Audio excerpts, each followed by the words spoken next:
ଆରେ ଆରେ ଦେଖିନି କି ଆରେ କଥା କଣ କି ମୁଁ ଡେଲି ରାତିର ଲୁଙ୍ଗି ପିନ୍ଧିକି ଶୁଏ ହେଲା। ଲୁଙ୍ଗି ପିନ୍ଧେ, ଲୁଙ୍ଗି ତଳେ ବି ଚଡ଼ି ପିନ୍ଧେ।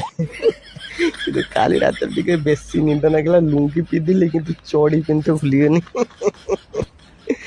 ଦିନେ ଚଡ଼ି ପିନ୍ଧିନି, ରାତିର ସକାଳୁ ଉଠିକି ଦେଖିଲା ବେଳକୁ ଲୁଙ୍ଗି ଖୋଲିକି ମୁଣ୍ଡ କତର। ତାପରେ ତ ତମେ ଯାହା ସବୁ ଦେଖୁଛ, ଯାହା ଉଳିଥିଲା ତମେ ତ ସବୁ ଦେଖୁଛ ଆଉ। କିଛି ଖରାପ ଭାବିନି ହେଲା, ମୁଁ ଆଜି କତରୁ ମୁଁ ଲୁଙ୍ଗି ତଳେ ପ୍ୟାଣ୍ଟ ପିନ୍ଧି ଶୋଇବି, ଆଉ ତମେ ବି ଦେଖିପାରିବନି। ହଁ ଦେଖିନେଲେ ଗଲା, ଆଉ କଣ ନାଲିଆ ନାଲିଆ ତ ଉଳି ପଡିଛି ଆଉ। ହଉ ଥାଉ ଥାଉ, ଏବେ ଭିଡିଓଟା ଯୋଉ କରୁଛ ଡିଲିଟ କରିଦବା ହେଲା। କୁକୁର ସମାଜରେ ମୋର ଗୋଟେ ଇଜ୍ଜତ ଅଛି ହେଲା। ବେଳ ଫେଳ ଭାଇରାଲ ହେଇଗଲେ ମତେ ଆଉ କେହି ଝିଅ ଦେବେନି ବାହା ହେଇତେ। ହଉ ହଉ।